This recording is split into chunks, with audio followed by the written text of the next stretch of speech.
Assalamualaikum warahmatullahi wabarakatuh. Alhamdulillahirrahmanirrahim. Wassalatu wassalamu ala asyrafil anbiya'i wal mursalin sayyidina Muhammadin wa ala alihi washabihi ajma'in, amma ba'du.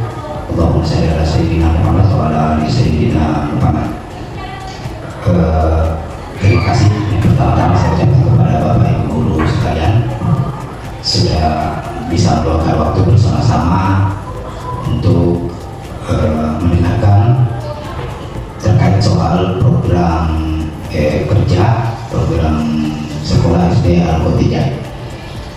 Berikutnya saya juga sebelum masuk ke materi, saya juga mau mengucapkan terima kasih kepada Bapak Ibu sekalian yang dalam pengisian PMM-nya sudah melakukan sudah mengikuti prosedur sebagaimana mestinya dengan mengumpulkan beberapa berkas-berkas terkait soal pengisian PMM yang salah satunya seperti LPP, jurnal dan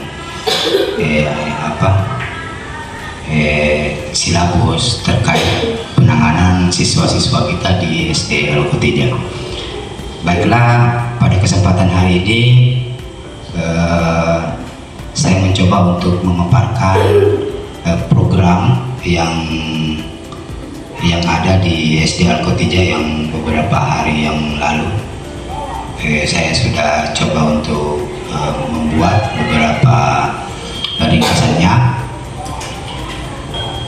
Iya, kaitannya dengan program kerja sesuai dengan tujuan penyusunan program kerja tahunan, yaitu meningkatkan mutu pendidikan sehingga terciptanya sumber daya manusia yang berkualitas yang memiliki derajat keimanan dan ketakwaan terhadap Tuhan Yang Maha Esa. Program kerja yang sudah saya susun seperti biasanya terdiri dari beberapa bidang. Yang pertama bidang kurikulum, kedua bidang kepegawaian, terus kemudian bidang keuangan, kemudian bidang sarana prasarana, dan yang terakhir adalah bidang ketatausahaan. Yang pertama adalah bidang kurikulum. Bidang kurikulum yaitu meningkatkan mutu kegiatan belajar mengajar dengan langkah-langkah sebagai berikut. Yang pertama, meningkatkan pemahaman dan penguasaan guru terhadap kurikulum. Artinya seperti sekarang yang kita ketahui bahwa kita memakai kurikulum Merdeka yang agak sedikit berbeda dengan kurikulum 2013. Kemudian yang kedua adalah penguasaan terhadap materi. Jadi materi-materi yang akan disampaikan kepada siswa paling tidak bisa dikuasai dulu sehingga dalam menyampaikan itu bisa tepat sasaran, dan ketika ada pertanyaan dari anak-anak itu kita mampu menjelaskan dengan bahasa-bahasa yang lebih sederhana, mungkin seperti itu. Kemudian berikutnya masih terkait dengan kurikulum, yaitu penguasaan dan pemahaman terhadap metode pembelajaran dan pengolahan KBM. Berikutnya pelaksanaan evaluasi dan analisa hasil evaluasi, penyusunan dan pelaksanaan program pengayaan. Terkait soal bagian D ini, pelaksanaan evaluasi, jadi anak-anak setelah kemudian melakukan tes atau ujian, jadi hasil dari jawaban-jawaban anak-anak ini kemudian guru-guru menganalisa sejauh mana pemahaman yang dapat ditangkap atau diperoleh oleh siswa setelah guru memberikan materi-materi di dalam kelas. Jadi dari jawaban anak-anak ini kita bisa tahu bahwa anak ini dia kurang memahami materi yang ini, yang dari materi yang lainnya itu sudah dipahami. Jadi dari evaluasi analisa yang dibuat oleh Bapak Ibu guru itu akhirnya bisa membuat rencana atau kemudian memberikan pelajaran tambahan terkait pemahaman anak-anak yang masih kurang dalam materi itu sendiri. Kemudian berikutnya membuat program tindak lanjut, artinya guru harus punya rencana ketika ada problem atau ada kendala di dalam kelas, berarti guru harus bisa mampu membuat suatu solusi seperti itu. Bagaimana cara penanganan anak-anak tersebut.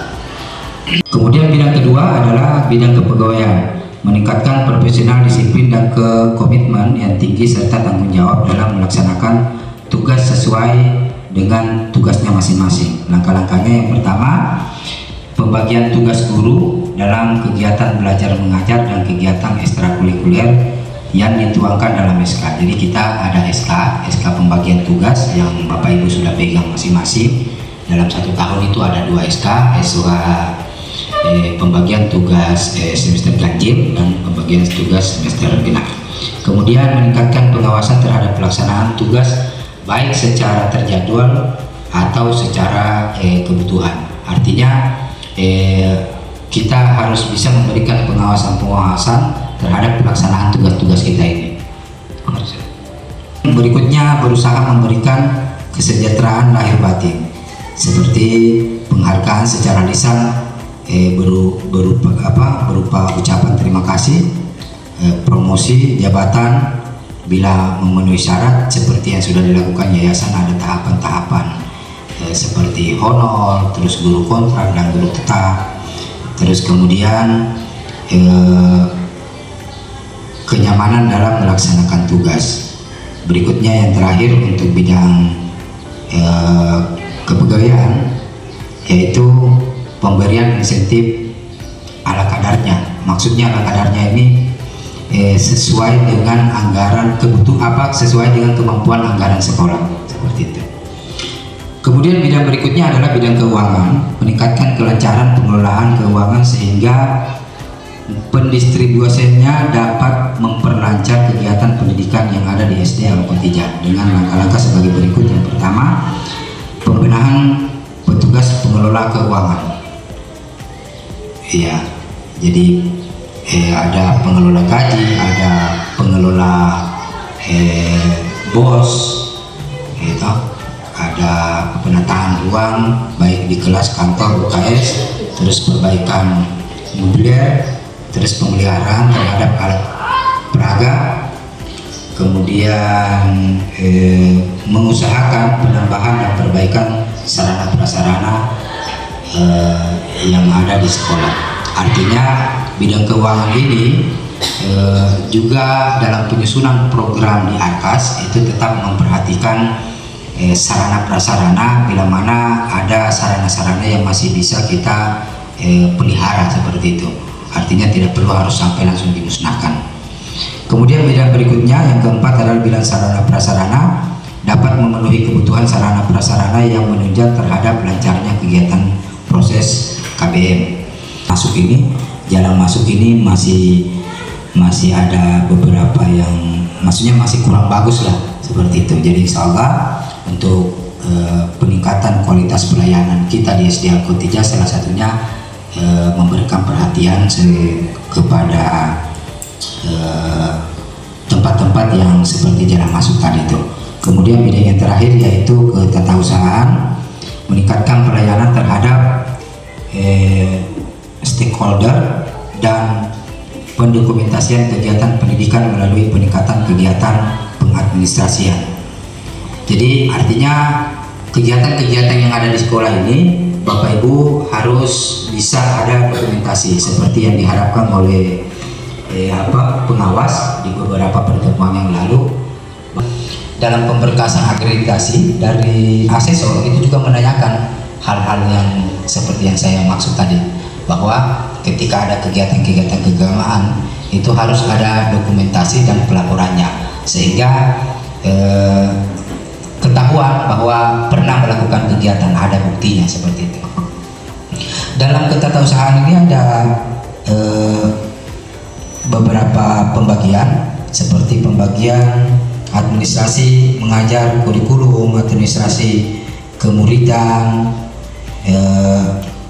yang seperti baru-baru yang lagi sekarang kita lalui, penerimaan siswa baru, pembuatan buku induk, pembuatan buku klaper, pembuatan buku penyesuaian klaper, buku mutasi siswa, dan catatan pengajuan NSR. Kemudian ada administrasi keuangan yang meliputi gaji, keuangan dana bos, keuangan tabungan murid, mungkin yang kalau ini mungkin nanti kita akan coba diskusikan lagi tentang keuangan murid atau tabungan murid, terus keuangan-keuangan lainnya. Yang keempat adalah administrasi kepegawaian, file kepegawaian. Jadi semua Bapak Ibu guru punya data dari mulai SK atau catatan kenegaraan seperti KTP, kartu keluarga, itu harus tersimpan di sekolah. Iya. Kemudian buku induk pegawai. Jadi ada buku yang mencatat tentang pegawai. Berikut biodatanya ada di situ. Terus daftar urut ke pangkatan, kalau ini mungkin PNS ya. Terus SKP, kalau PNS, tapi kita tidak ada PNS. Catatan waktu kenaikan pangkat, buku cuti, buku absen umum, buku uraian tugas guru. Kemudian administrasi berikutnya adalah administrasi sarana prasarana, daftar inventaris sekolah. Daftar inventaris sekolah ini sudah biasa di-cover dalam pelaporan dana BOS. Jadi kita biasanya kalau melaporkan dana BOS, ARKAS itu ada catatan aset. Nah, jadi ada catatan aset, pengeluaran belanja untuk aset itu harus tercatat, terdokumentasikan dan dilaporkan ke dinas. Kemudian administrasi bangunan dan perlengkapan khusus, terus daftar inventaris kelas. Lain-lain itu seperti administrasi kegiatan pramuka, administrasi berapa keuangannya, kapan kegiatannya, ada jadwal kegiatannya, terus administrasi UKS, administrasi perpustakaan. Kalau perpustakaan ini ada yang namanya buku daftar peminjaman buku. Jadi itu punya struktur juga, ada yang mengurus tentang perpustakaan. Jadi ada yang mencatat buku apa saja yang ada dalam situ. Terus kemudian kalau mungkin ada peminjaman oleh siswa, itu ada aturan-aturan yang tercatat, mereka pinjam buku apa, ada berapa buku, terus kapan kembalikan. Biasanya seperti itu. Kemudian ada administrasi kegiatan keagamaan. Jadi dalam 1 tahun itu sekolah sebenarnya harus punya jadwal yang di situ tertera bahwa kita akan melakukan kegiatan keagamaan seperti Isra Mi'raj atau Maulid atau apapun kegiatan lainnya, itu kita jadwalkan atau kita ada kalender jadwal kegiatan keagamaan itu sendiri. Kemudian ada administrasi kegiatan porsivitas, kegiatan upacara dan kegiatan gugus. Kegiatan gugus ini masih berkaitan dengan kegiatan pramuka. Terus yang paling terakhir adalah bidang kemuridan. Bidang kemuridan yaitu peningkatan pelayanan pendidikan terhadap siswa, orang tua siswa dan masyarakat, yang meliputi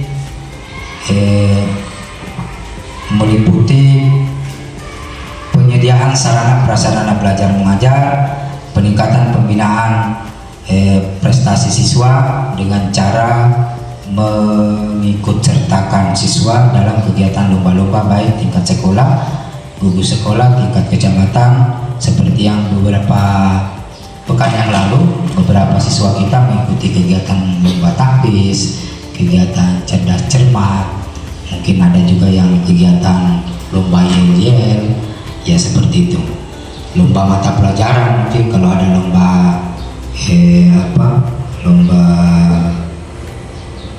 lomba matematika atau lomba olimpiade IPA, lomba pramuka dan lomba kesenian. Kemudian meningkatkan pembinaan dan pengawasan disiplin siswa, disiplin waktu, disiplin belajar, disiplin melaksanakan tugas dan disiplin berpakaian. Terus berikutnya yang keempat, mengembangkan kehidupan sekolah yang bernuansa Islami. Yang kelima adalah pelayanan terhadap orang tua siswa dan masyarakat, yang meliputi salah satunya menjalin hubungan kerjasama yang baik dengan orang tua siswa, tokoh masyarakat dan orang-orang yang peduli terhadap pendidikan. Jadi mungkin ini pemaparan dari saya selaku kepala sekolah, mewakili teman-teman Bapak Ibu guru semua, memaparkan tentang program sekolah SD Al-Khotiijah. Semoga dengan pedoman ini, insya Allah kita akan mencoba maksimalkan terhadap siswa-siswi yang ada di SD atau tidak. Ya, jadi mungkin seperti ini yang bisa saya sampaikan. Saya ucapkan terima kasih kepada Bapak Ibu sekalian yang sudah memberikan perhatiannya dari awal sampai akhir. Semoga ini bisa bermanfaat dan bisa menjadi referensi untuk meningkatkan pelayanan kualitas mengajar kita di dalam kelas. Oleh itu saya akhiri.